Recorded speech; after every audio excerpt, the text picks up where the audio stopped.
अस्सलाम वालेकुम, मैं हूं अब्दुल्ला वैस अंसारी और आप देख रहे हैं स्टॉक जर्नल। स्टॉक मार्केट में अगर इन्वेस्टमेंट की बात करते हैं हम, तो आज से 10 साल पहले यानी कि 2011 में जो इन्वेस्टमेंट स्टॉक मार्केट के अंदर की गई थी, आज उसमें तकरीबन 280% के करीब इजाफा हो चुका है। यानी कि जो इन्वेस्टमेंट 2011 में 1 मिलियन की इन्वेस्टमेंट की गई थी, आज वो तकरीबन 4.25 मिलियन की है। साथ ही साथ अगर इसको हम कंपेयर करते हैं ऑल्टरनेटिव इन्वेस्टमेंट से, यानी कि रियल एस्टेट सेक्टर की बात करते हैं, तो उसमें भी तकरीबन 227% का इजाफा हुआ है। यानी कि अगर इसी को 1 मिलियन को हम रियल एस्टेट सेक्टर के अंदर इन्वेस्ट करते हैं, तो आज उसके तकरीबन 3.25 मिलियन के करीब जो है वो इन्वेस्टमेंट आज रिकॉर्ड की जाएगी। अगर हम दोनों इन्वेस्टमेंट को कंपेयर करते हैं, स्टॉक मार्केट की इन्वेस्टमेंट को और रियल एस्टेट की इन्वेस्टमेंट को, तो स्टॉक मार्केट में प्रॉफिटेबिलिटी जो है रियल एस्टेट से ज़्यादा नज़र आती है। लेकिन साथ साथ दूसरे फैक्टर्स को कंसिडर किया जाए तो उसमें देखा जाएगा, नज़र आएगा कि स्टॉक मार्केट के अंदर जो इन्वेस्टमेंट है वो काफ़ी वॉलेटाइल है और यानी कि हाई डाउन साइड रिस्क उसमें नज़र आएगा। वहाँ पे स्टॉक मार्केट लिक्विड मार्केट है, पैसे की तरसील जो है वहाँ पे बड़ी आसानी के साथ हो जाती है, जो कि रियल एस्टेट सेक्टर के अंदर नहीं है। लेकिन real estate sector stock market के मुकाबले में काफ़ी स्टेबल है और यहाँ पे एक हाई एसेट क्लासेस जो है इसके अंदर मौजूद हैं। पिछले कुछ अरसे में रियल एस्टेट और कंस्ट्रक्शन सेक्टर के बारे में हम बात करते हैं तो उसमें ये कि काफ़ी ज़्यादा इन्वेस्टमेंट्स हमें देखने में नज़र आई हैं। काफ़ी अट्रैक्टिव सेक्टर जो है लोगों के लिए इन्वेस्टमेंट के तौर पर जो है नज़र आया है। तो इसमें बहुत सारी मुख्तलिफ़ वजूहात हैं, जिसके अंदर गवर्नमेंट की तरफ से पॉलिसी रेट के ऊपर जो है टाइमली इनिशिएटिव्स लिए गए, पॉलिसी रेट को कम किया गया। साथ ही साथ जो है payroll financing scheme state bank की तरफ से इंडस्ट्रीज़ को जो है मुतारिफ़ कराई गई और गवर्नमेंट के इंसेंटिव्स और साथ ही साथ एमनेस्टी स्कीम और साथ ही साथ जो है कैपिटल गेन टैक्स जो है उसके अंदर कमी, इन सारी चीज़ों ने जो है रियल एस्टेट सेक्टर को और कंस्ट्रक्शन सेक्टर को जो है एक काफ़ी अच्छी सपोर्ट प्रोवाइड की गई है। अगर एफबीआर के डेटा को हम देखें तो तकरीबन 330 के करीब जो है नए प्रोजेक्ट्स रजिस्टर किए गए हैं, जिनकी मालियत 121 अरब से ज़्यादा है। साथ ही साथ तकरीबन 218 के करीब जो है मज़ीद टेंटेटिव प्रोजेक्ट्स हैं, जो कि प्राइम मिनिस्टर की तरफ से जो इंसेंटिव दिए गए कंस्ट्रक्शन सेक्टर को, तो तकरीबन 88 अरब के करीब इन्वेस्टमेंट वो भी साथ ही साथ जो एफबीआर के डेटा में बताई गई है। आज जिस कंपनी के बारे में हम बात कर रहे हैं वो है टीपीएल प्रॉपर्टीज़, जिसका ताल्लुक रियल एस्टेट इंडस्ट्री से है और टीपीएल कॉरपोरेशन की कंपनी है, जो कि 2007 में प्राइवेट लिमिटेड कंपनी के तौर पे कंपनीज़ ऑर्डिनेंस 1984 के तहत रजिस्टर की गई थी और ये 2016 में ये कंपनी स्टॉक मार्केट में जो लिस्ट की गई थी। टीपीएल कॉरपोरेशन जो है कि एक काफ़ी बड़ा ग्रुप है, इसके मुख्तलिफ सेक्टर्स के अंदर इसकी कंपनीज़ मौजूद हैं, जो कि टीपीएल इंश्योरेंस, टीपीएल प्रॉपर्टीज़ जिसके बारे में हम बात कर रहे हैं, टीपीएल ट्रैकर, टीपीएल लाइफ और TPL security services, TPL logistics और साथ ही साथ टीपीएल टेक, ये सारी कंपनीज़ जो हैं टीपीएल कॉरपोरेशन का हिस्सा हैं। अगर हम टीपीएल प्रॉपर्टीज़ के प्रोजेक्ट्स की बात करते हैं तो पहला प्रोजेक्ट जो है कयूमाबाद कराची, वहाँ पर सेंटर पॉइंट के नाम से एक बिल्डिंग इन्होंने कंस्ट्रक्ट की गई थी, जो कि हाई इंटरनेशनल स्टैंडर्ड्स को फॉलो करते हुए एक अवनगार्ड कमर्शियल स्पेस जो है कमर्शियल वर्क प्लेस जो है तैयार की गई थी। और ये कि इसके अंदर कंपनी ने जो है एक कराची की स्काई लाइन के अंदर एक यूनिक एडिशन जो है किया गया था। यहाँ पर हम बात करते हैं कंपनी के फाइनेंशियल पोजीशन की, यानी कि बैलेंस शीट के ऊपर अगर हम नज़र डालते हैं तो 2019 और 2020 का एक कंपैरिजन हमने किया है, तो टोटल एसेट्स कंपनी के उसमें तकरीबन 8% का इजाफा हुआ है और शेयर होल्डर्स इक्विटी उसमें 2% का और साथ ही साथ जो है करंट टोटल लाइबिलिटीज़ उसमें तकरीबन जो है 22% का इजाफा हुआ है। अगर हम इनको अलग करके देखते हैं, सेग्रीगेट करते हैं इनको, तो करंट एसेट्स के अंदर तकरीबन 31% की कमी देखने में नज़र आई है। साथ ही साथ जो है नॉन करंट एसेट्स हैं उसमें 76% की कमी नज़र आई है। वजूहात इसके अंदर ये कि ऑपरेटिंग फिक्स्ड एसेट्स जो थे कंपनी के वो कम हुए हैं और साथ ही साथ जो इन्वेस्टमेंट प्रॉपर्टीज़ या साथ ही साथ जो कंपनी की प्रीपेमेंट्स थी, एडवांसेस थे, उनमें काफ़ी हद तक कमी हुई है, जिसकी वजह से करंट एसेट्स और नॉन करंट एसेट्स के अंदर 76% और 31% की कमी नज़र आई है। साथ ही साथ नॉन करंट एसेट्स जो कि हेल्ड फॉर सेल थे वो तकरीबन 7.6 बिलियन के रिकॉर्ड किए गए हैं गुज़िश्ता 2019 और 2020 के अंदर।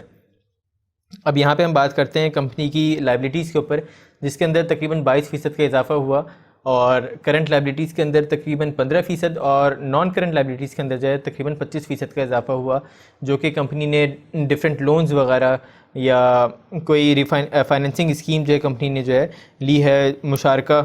स्कीम के अंदर जो कंपनी एंटर हुई है, जिसकी वजह से यानी कि जो कंपनी के जो प्रोजेक्ट्स थे उनको फाइनेंस करने के लिए कंपनी की उसकी वजह से कंपनी की लायबिलिटीज़ में इजाफा हुआ है। यहाँ पर हम एक छोटा सा ब्रेक लेते हैं और उसके बाद ये कि जब ब्रेक से वापस आएंगे तो हम कंपनी की फाइनेंशियल परफॉर्मेंस यानी कि इनकम स्टेटमेंट्स के ऊपर जो है बात करेंगे।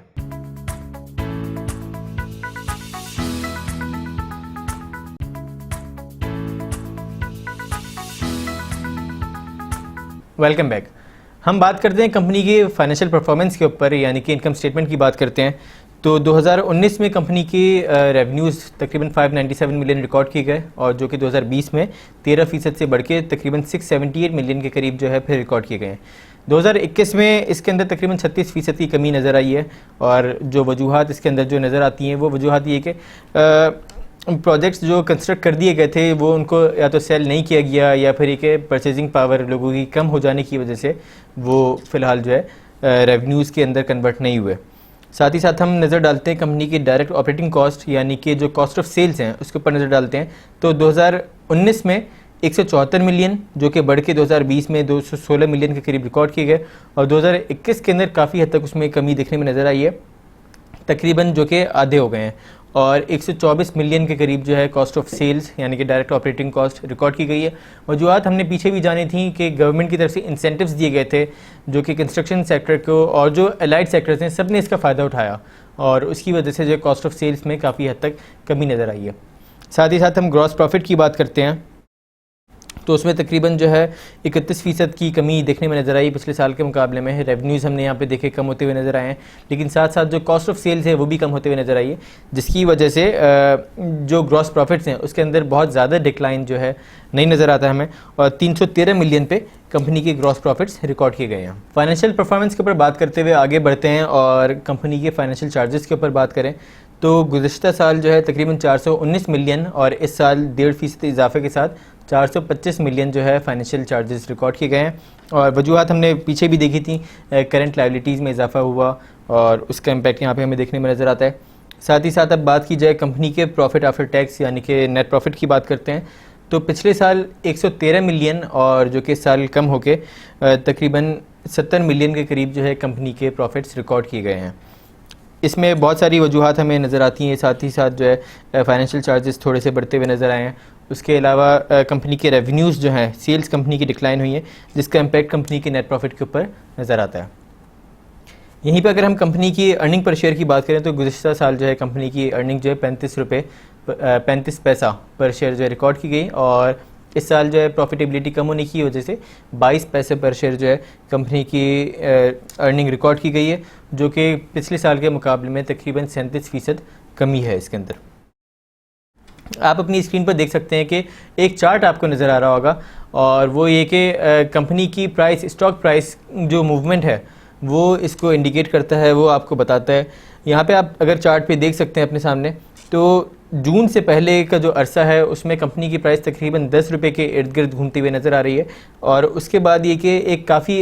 जो है तेज़ी के साथ कंपनी की प्राइसेस जो है शेयर प्राइसेस जो हैं ऊपर की तरफ जाते हुए नज़र आई हैं और एक बहुत ज़्यादा बुलिश ट्रेंड इसमें नज़र आया है। और उसके बाद ये कंपनी की प्राइस ने तकरीबन 67.8 का हाई जो है गुज़श्ता हफ्ते इसका बनाया है और उसके बाद प्राइसेस थोड़ी सी डिक्लाइन होते हुए नज़र आई हैं। यहाँ पर अगर हम सपोर्ट और रेजिस्टेंस लेवल की बात करते हैं तो रेजिस्टेंस लेवल कंपनी का जो है स्टॉक प्राइसेस का वो 67.8 रुपीज़ के ऊपर बनता हुआ जो है नज़र आता है हमें। और दूसरा जो सपोर्ट की हम बात करते हैं मेजर सपोर्ट है 49.13 रुपीज़ के ऊपर और अगर ये सपोर्ट ब्रेक होती है तो कंपनी की शेयर प्राइस जो है मज़ीद इससे डिक्लाइन होकर तकरीबन 41.55 जो कि एक नेक्स्ट सपोर्ट बनती हुई नज़र आती है, वहाँ तक एक्सपेक्टेड है कि वहाँ तक जा सकती है। लेकिन ये सारी चीज़ें जो हैं डिपेंड करती हैं साथ ही साथ मार्केट सेंटिमेंट्स के ऊपर और जो कंपनी की फाइनेंशियल परफॉर्मेंस जो हमने पीछे डिस्कस की है उसके ऊपर। और यहीं पर अगर हम बात करें ट्रेंड की बात करें तो ओवरऑल इसका TPLP का जो है ओवरऑल एक बुलिश ट्रेंड नज़र आता है। लेकिन साथ साथ हम जो है रेजिस्टेंस लेवल आपको बताया 67 रुपीज़ के ऊपर जो है रेजिस्टेंस लेवल इसका बनता हुआ नज़र आता है और शॉर्ट टर्म सपोर्ट 49 रुपीज़ के ऊपर और उसके बाद 41.55 के ऊपर एक इसकी शॉर्ट टर्म सपोर्ट बनती हुई नज़र आती है। और उसके साथ अगर ये मज़ीद डिक्लाइन की तरफ जाता है, परफॉर्मेंस अच्छी नहीं रही, इकोनॉमिक इंडिकेटर्स जो है वो अच्छे नहीं रहे,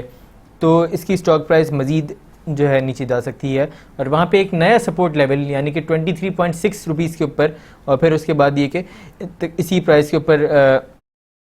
लॉन्ग टर्म सपोर्ट भी जो है नज़र आती है बनते हुए। इन सारी चीज़ों को हमने जब देखा तो एक इन सब चीज़ों को मद्देनज़र रखते हुए किसी भी एक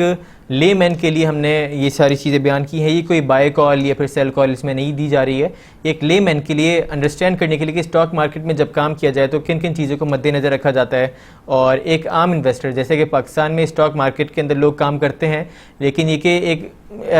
भेड़ बकरियों की तरह जो है एक ट्रेंड को फॉलो किया जाता है, तो इस वजह से उनकी फ़हम के लिए, उनकी नॉलेज के लिए हमने ये सारी चीज़ें टेक्निकल एनालिसिस शेयर किए, फंडामेंटल जो है आपके सामने शेयर किए। तो इन सब चीज़ों को मद्देनज़र रखते हुए स्टॉक मार्केट के अंदर काम करना चाहिए। और साथ ही हम आखिर में दुआ करते हैं कि अल्लाह पाकिस्तान का हामी नासिर हो। इजाज़त दीजिए, अल्लाह हाफ़िज़।